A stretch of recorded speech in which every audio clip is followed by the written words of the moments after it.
Bonjour à tous, pour cette première vidéo, nous allons parler de la préparation d'un moteur 125 de temps qui va pouvoir s'appliquer à toutes les cylindrées.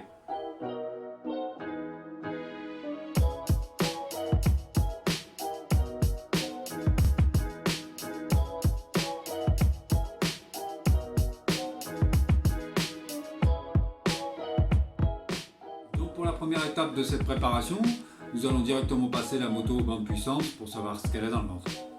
Alors dans l'idéal, il aurait fallu changer le pneu arrière pour une meilleure adhérence sur le rouleau. Donc on va garder cette configuration étant donné que le pneu n'a quasiment plus les crampons.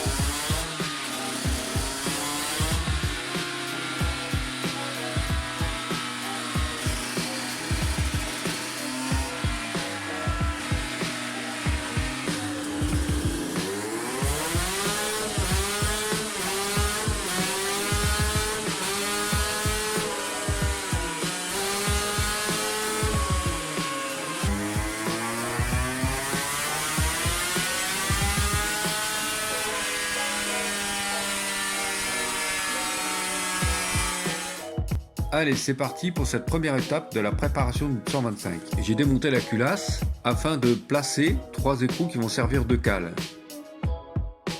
ainsi qu'une feuille de papier que je vais placer au-dessus du cylindre, pour avoir environ 10 mm d'espace entre la feuille et le cylindre. Je vais maintenant reposer la culasse pour tout simplement empêcher la feuille de bouger.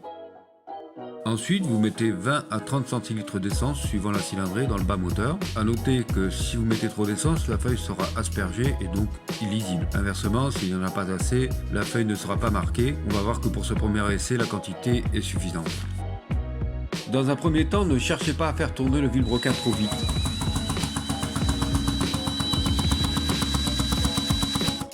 Vous pouvez aussi vous servir du kick ou du démarreur pour la rotation.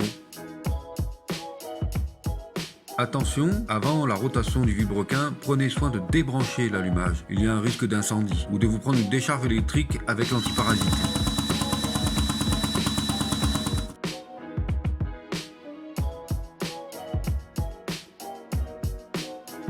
Alors pour beaucoup de personnes, ça ressemble à rien. Mais pour moi, je vois tout de suite le problème. Il est centré et aura un effet tourbillonnant au niveau de la culasse.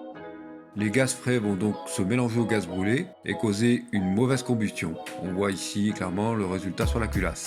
On va maintenant rentrer dans le vif du sujet avec la modification du cylindre. On voit sur cette photo que le transfert arrière a plus de volume que le transfert avant. Je vais donc travailler le transfert avant pour augmenter son volume. J'ai commencé à travailler le transfert droit qui va alimenter le côté gauche du cylindre.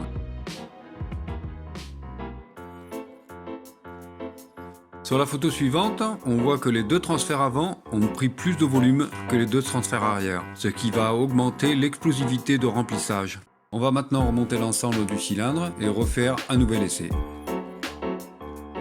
Sur cette photo, le premier essai est à gauche. On voit sur ces 3 feuilles qu'après avoir mis un tout petit peu trop d'essence, que la forme d'un C commence à apparaître avec un défaut sur le transfert droit. Sur ce test, on n'a pas encore un résultat optimum. Je vais donc rehausser le transfert avant-gauche de 3/10 afin de rééquilibrer tout le remplissage.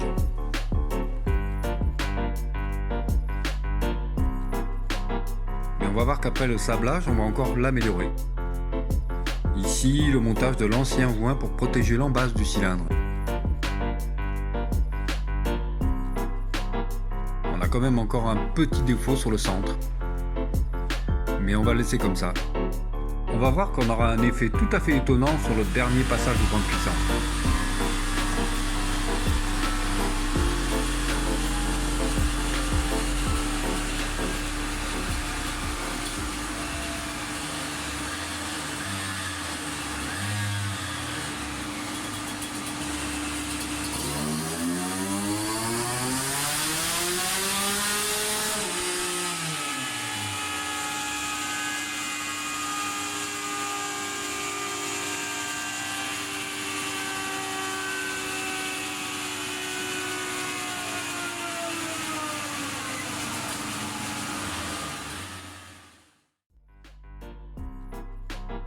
Le verdict.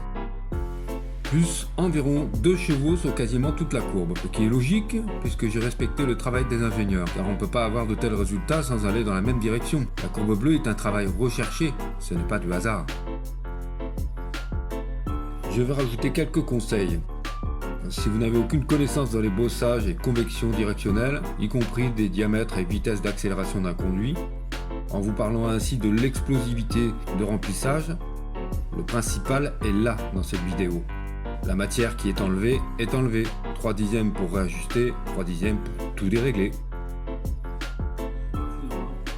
J'ai baptisé cette méthode B625 en hommage à un célèbre aviateur, Antoine de Saint-Exupéry.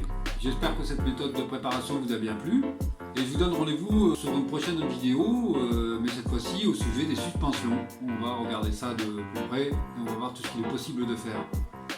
A bientôt!